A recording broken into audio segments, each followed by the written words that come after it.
ಎಲ್ಲರಿಗೂ ನಮಸ್ಕಾರಗಳು. Welcome back to my YouTube channel. ಎಲ್ಲರಿಗೂ ಸಂಕ್ರಾಂತಿ ಹಬ್ಬದ ಆರ್ಥಿಕ ಶುಭಾಶಯಗಳು. ಇವತ್ತು ಸಂಕ್ರಾಂತಿ ಹಬ್ಬಕ್ಕೆ ವಿಶೇಷವಾದ ಅಡುಗೆ ಸಿಹಿ ಪೊಂಗಲ್ ಮತ್ತು ಖಾರ ಪೊಂಗಲ್ ಮಾಡುವ ವಿಧಾನವನ್ನು ತೋರಿಸ್ಕೊಡ್ತೀನಿ ಬನ್ನಿ. ಮೊದಲಿಗೆ ಪ್ಯಾನ್ ಇಟ್ಬಿಟ್ಟು ಅಕ್ಕಿ, ಹೆಸರುಬೇಳೆ ಸರಿಸಮಾನವಾದ ಅಳತೆಯಲ್ಲಿ ತಕ್ಕೊಂಡು ಹುರ್ಕೊಳ್ಬೇಕು. ಆನಂತರ ಹುರಿದಿರೋ ಹೆಸರುಬೇಳೆ ಮತ್ತು ಅಕ್ಕಿ ತೊಳೆದಿಟ್ಕೊಳ್ಬೇಕು. ತೊಳೆದಿರೋ ಅಕ್ಕಿ, ಹೆಸರುಬೇಳೆ ಜೊತೆಗೆ ಅವಲಕ್ಕಿಯನ್ನು ಹಾಕಿ ಟೇಸ್ಟ್ ಚೆನ್ನಾಗಿರುತ್ತೆ. ಕುಕ್ಕರ್ ಇಟ್ಬಿಟ್ಟು 3 ಗ್ಲಾಸ್ ನೀರು ಹಾಕಿ 2 ವಿಷಲ್ ಕೂಗಿಸ್ಕೊಳ್ಬೇಕು. ಈ ವಿಡಿಯೋ ಸ್ಕಿಪ್ ಮಾಡದಂತೆ ಎಂಡ್ವರೆಗೂ ನೋಡಿ.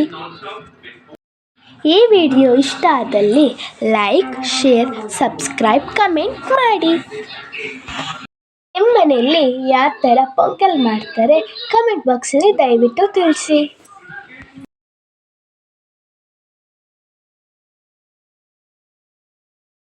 ಎರಡು ವಿಷಲ್ ಕೂಗಿದ ನಂತರ ಈಗ ಪೊಂಗಲ್ ಮಾಡುವ ವಿಧಾನವನ್ನು ತೋರಿಸ್ತೀನಿ ಬನ್ನಿ.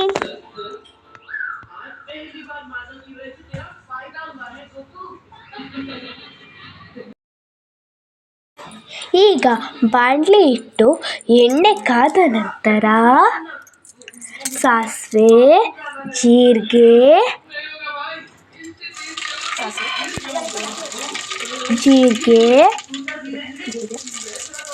ಮೆಣಸು, ಗೋಡಂಬಿ ಹಾಕಿ ಹುರ್ಕೊಳ್ಳಬೇಕು.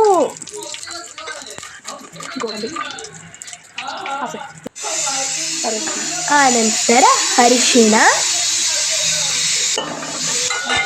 ಆಗಲೇ ತಯಾರು ಮಾಡಿಟ್ಟುಕೊಂಡ ಅನ್ನವನ್ನು ಇದರ ಜೊತೆ ಮಿಶ್ರಣ ಮಾಡಬೇಕು. ಮಿಶ್ರಣ ಮಾಡಿದ ಮೇಲೆ ನಮಗೆ ಎಷ್ಟು ಥಿಕ್ನೆಸ್ ಆಗಬೇಕೋ ಅದಕ್ಕೆ ನೀರನ್ನು ಹಾಕಬೇಕು.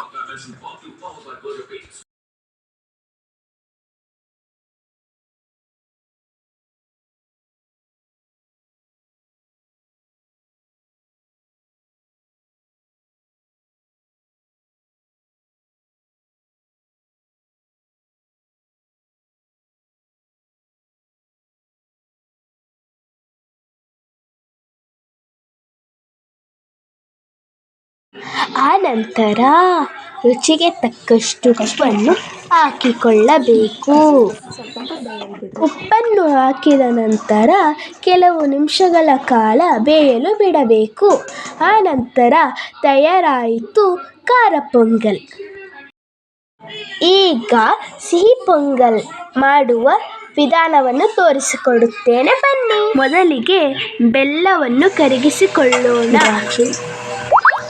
ಈಗ ಪಾತ್ರೆಯನ್ನು ಇಟ್ಟು 2 ಸ್ಪೂನ್ ತುಪ್ಪ, ದ್ರಾಕ್ಷಿ ಮತ್ತು ಗೋಡಂಬಿ ಹುರಿದುಕೊಳ್ಳೋಣ. ಆನಂತರ ಬೆಲ್ಲದ ನೀರನ್ನು ಸೋದಿಸಿಕೊಳ್ಳಬೇಕು.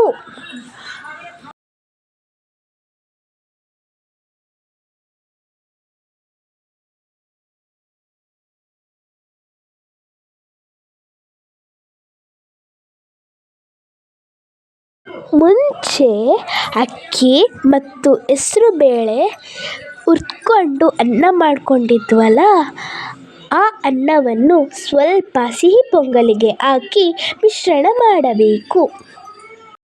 ಆನಂತರ 5 ನಿಮಿಷಗಳ ಕಾಲ ಬೇಯಲು ಬಿಡಬೇಕು. ತಯಾರಾಯಿತು ಸಿಹಿ ಪೊಂಗಲ್. ಇಷ್ಟೊತ್ತು ನೋಡಿದ್ದಕ್ಕೆ ತುಂಬ ಹೃದಯದ ಧನ್ಯವಾದಗಳು. ಜೈ ಹಿಂದ್, ಜೈ ಕರ್ನಾಟಕ ಮಾತೆ.